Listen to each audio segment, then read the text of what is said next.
भैया राम राम। बुंदेली बौछार के लाजे हम आपके दोस्त सूर्यकांत त्रिपाठी के अब चुनाव की गिरियां नजदीक आप जा रही तो चरचराट भी तेज हो चलो है। ऐसे में सभी राजनीतिक दल अब अपनी एड़ी चोटी की ताकत लगा रहे कि मतदाता कैसे अपनी तरफ सम्मोहित करो जाए, उनको कैसे अपने पक्ष में मतदान के लाजे प्रेरित करो जाए। मतदाता को का मिजाज है उनके लाजे कैसे अपने पक्ष में अपने पाला में शामिल करने हैं, ये प्रयास चल रहे हैं। और आज इन्हीं प्रयासन के क्रम में हमारे ललितपुर जनपद के एक छोटे से गांव जमुनिया से चल के माया नगरी मुंबई तक को सफर ने तय करो है। ऐसे हमारे ललितपुर जनपद के फिल्म अभिनेता कहेंगे राजा बुंदेला, जो अब राजनेता बन के और क्षेत्र के लोगन के बीच में, बुंदेलखंड के लोगन के बीच में अपना नाम बना चुके हैं। बुंदेलखंड विकास बोर्ड के आप उपाध्यक्ष भी हैं, तो आपकी जिम्मेदारी भी बुंदेलखंड के प्रति एक अलग विशेष महत्व रखत है। तो आज वे अपने मेहरौनी विधानसभा क्षेत्र के प्रवास पे हैं और का मनसा से वे आए हैं, का उनको संदेश है, आओ अपन एक साक्षात्कार के माध्यम से जानने को प्रयास करते हैं। आओ तो भैया जुड़त है राजा बुंदेला, बुंदेलखंड विकास बोर्ड के उपाध्यक्ष। राजा राम राम। हमारी बुंदेली बौछार की चौपाल में आपको स्वागत है। सबसे पहला तो राजा मुख्य मकसद का है, मुख्य उद्देश्य का है हमारे जीवन को एक ही लक्ष्य तो और अभी है भी कि हमारा अलग एक राज बन जाए। हमने इनके लाने आपसे कछु छिपो नहीं है, कांग्रेस के संग रहे कछु सालन, फिर हमने अपनी पार्टी भी बना डाली, मैं चुनाव भी लड़वा दे लोगन को। जब कानून नतीजा नहीं निकलो तो हमें एक रास्ता जो ही निकलो कि बीजेपी भारतीय जनता पार्टी इकलौती ऐसी पार्टी है जिन्हें 3 राज बनाए हैं और जिनके मैनिफेस्टो में हैं। तो भैया सबसे बड़ी बात जो बुंदेलखंड अलग राज बनाना चाहते हैं वो कान खोल के सुन लें। समाजवादी पार्टी ने छोटे राज्यन को घोर विरोध करो। माननीय मुलायम सिंह यादव नेताजी ने जा कही थी कि भैया अगर उत्तराखंड बनो तो हमारी लाश पे बने, तो कितना बड़ा विरोध था। माननीय नेताजी स्वस्थ हैं, उत्तराखंड भी बन गए। तो जन समाजवादी पार्टी छोटे राज्यों के घोर विरोधी है। और अगर तुम्हें जो लगत तो तुम्हारी आने वाली पीढ़ी तुम्हें पकड़े कि तुमने कहाँ वोट दो। तो जब हम स्वराज की बात कर रहे थे तब बीजेपी जहाँ बनाऊ चाह रही थी राज, वहाँ की बजाय तुमने समाजवादी को वोट दो। तो एक लक्ष्य ये हम जे लेके निकले हैं। पूरे बुंदेलखंड में सब लोगों से कह रहे कि हमारे संग जो जुड़े हैं, जो हमारे संग लड़े हैं और अब लड़ रहे हैं, वो बुंदेलखंड के लाजे भाजपा को वोट करें, मन्नू कोरी जी को वोट करें।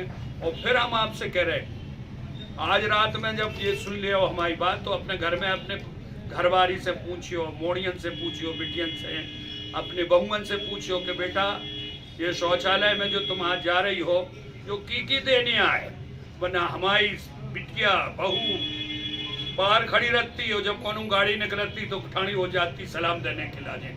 शर्मसार होती थी जिंदगी, फिर भी जे लोगन ने कभू नहीं सोचो। 4 बार सापा आई, 3 बार भासापा आई। जो कौन है करो, सिलेंडर कौन ने दे, एक सुविधा आज सुरक्षा गुंडन माफियन से की न करो। तो सबसे पूछ लीजो गुनसारे जब कबू वोट देवे निकलो तब पूछ लीजो अपने आप से कि जो वोट की में देने आज हम सुरक्षित महसूस हो रहे हैं। तो जा वजह से हो रहे हैं कि ये डबल इंजन की सरकार ने हमें वो व्यवस्था दी, ये व्यवस्था में हम सुख सैन से जी रहे हैं, हम पढ़ रहे हैं। हमारी सड़कें देख लो, हमारे यहाँ बिजली की व्यवस्था देख लो। हम ये कह रहे हैं कि ये भी पर्याप्त नहीं है। हमारे राज्य की अगर कानून व्यवस्था बनवे पाई है तो भारतीय जनता पार्टी के साथ बनवे पाई है।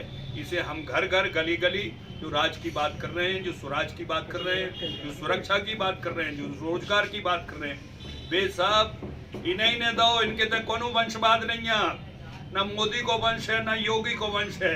हम आपके द्वारा पूछा थे समाजवादी पार्टी में कि अखिलेश यादव जी बताएं कि कितने उन्होंने अपने वंश के लोगों को टिकट दो है। ये वंशवाद है। और इतने तो छोड़ दो, अपने जिले में ही ललितपुर में, झांसी में वंशवाद की बड़ी लंबी लिस्ट है। तो वंशवाद नहीं है, न किसी से भेदभाव है, न किसी से कोई फर्क है। सीधा हमारी बात है सबका विकास, सबका विश्वास और सबका साथ जे लेके हम चल रहे हैं। उसके बाद हमा और राज, हमारी ये चौथी मांग है। हमा और राज बुंदेलखंड हमें नहीं से लें और इनसे कह लें। वो हो गई बात पिछली बार जो नहीं भाई, लेकिन अब हुई है। राजा बीच में टोकन चाहे, चूंकि आप ही ने वो बात रख दी है, तो वो मुद्दा पे डीपली अगर बात करें, कई सालों से मांग चली जा रही पृथक बुंदेलखंड राज्य जरूरी है, तभी अपनो भलो हो सके जब अपन बुंदेलखंड पृथक बन जाए। लेकिन केवल ये अब वादे लग रहे, चुनावी सिक्योरिटी लग रहे, चुनाव की बात आने लगा जी उमा भारती कर लगती पृथक बुंदेलखंड राज। आप भी खूब जब थे आओ तो बुंदेलखंड की बात लेके आओ, लेकिन बनो अब नहीं है। उनकी दो बातें, एक अब आप जब भी समझ लो, कोई भी संशोधन, कोई भी नया विधेयक आउट है, उनको पार्लियामेंट में और राज्यसभा में दोनों में पास करवाने आउट है, वरना वो बनता ही नहीं है। ना विधेयक बनता है, ना कानून बनता है। जो पिछले 3 राज्य बने वे भी इसी प्रोसीजर से बने कि पहले लोकसभा में उनको रखो, विधेयक रखोगा, उस पर वोट हुई, फिर लोग राज्यसभा में कहो, उसके बाद राष्ट्रपति के पास जाता है।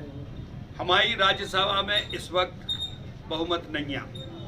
जो पहले हमारे संघ थे वो हमें छोड़ के चले गए, कोई भी कारण रहो।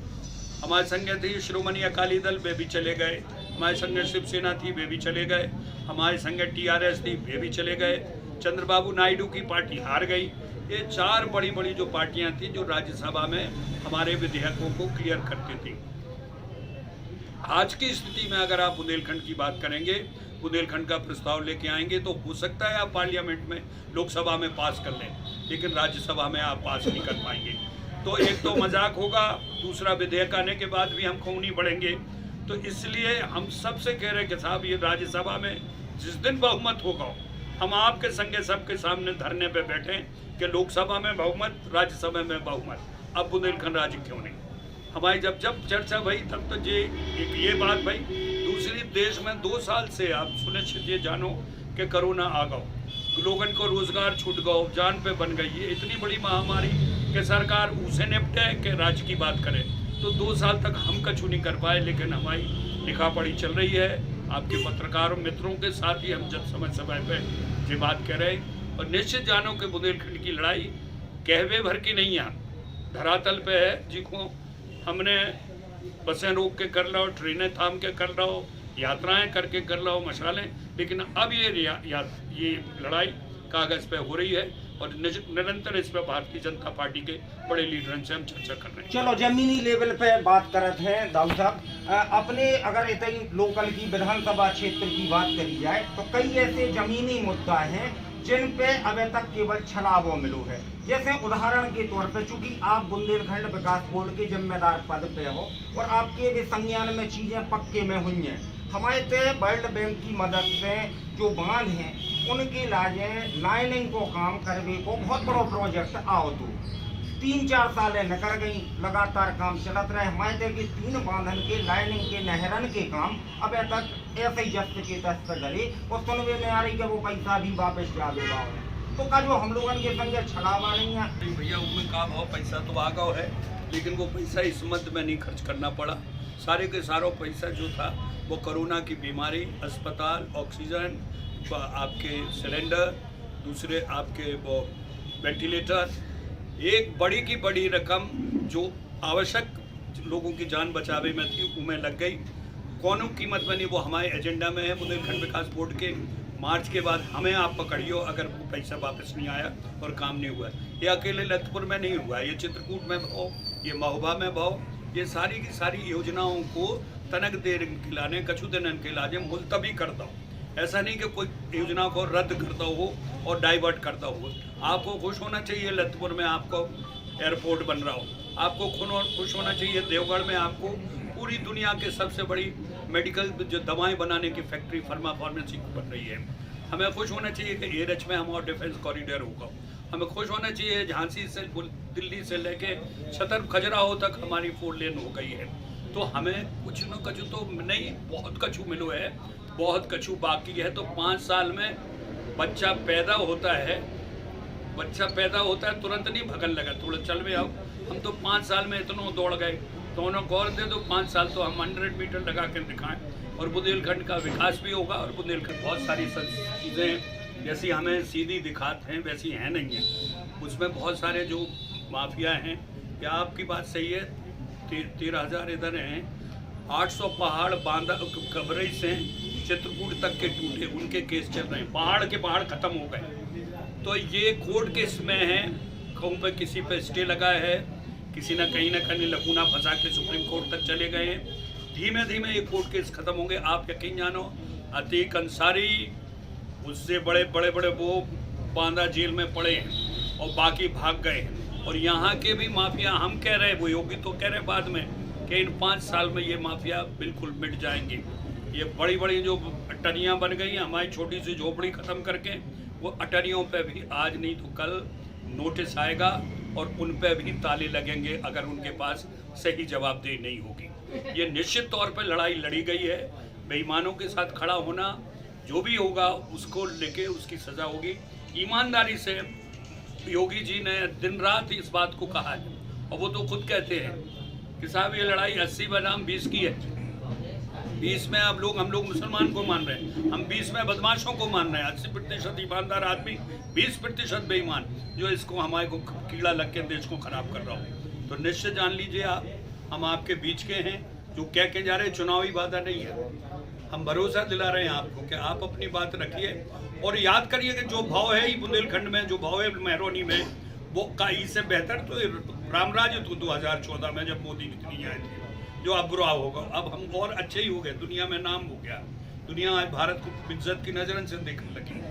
तो बहुत कुछ है और बहुत कुछ होगा। हम जो नहीं करें कि सब कुछ होगा, लेकिन बहुत कुछ होगे भाव है और बहुत कुछ होगा। तो हमें दोनों तरफ देखना चाहिए। घूमत है। जय राम जी। तो हमारे संग मौजूद थे बुंदेलखंड विकास बोर्ड के उपाध्यक्ष राजा बुंदेला जी। तो उनने चुनाव को लेकर, वर्तमान परिदृश्य को लेकर अपनी बात कही है, अपने सुझाव रखे हैं और एक अपील भी करी है। अगली कोनो चुनावी चौपाल में आपसे फिर हुई है मुलाकात। तब तक के लिए अनुमति दो अपने दोस्त सूर्यकांत त्रिपाठी को।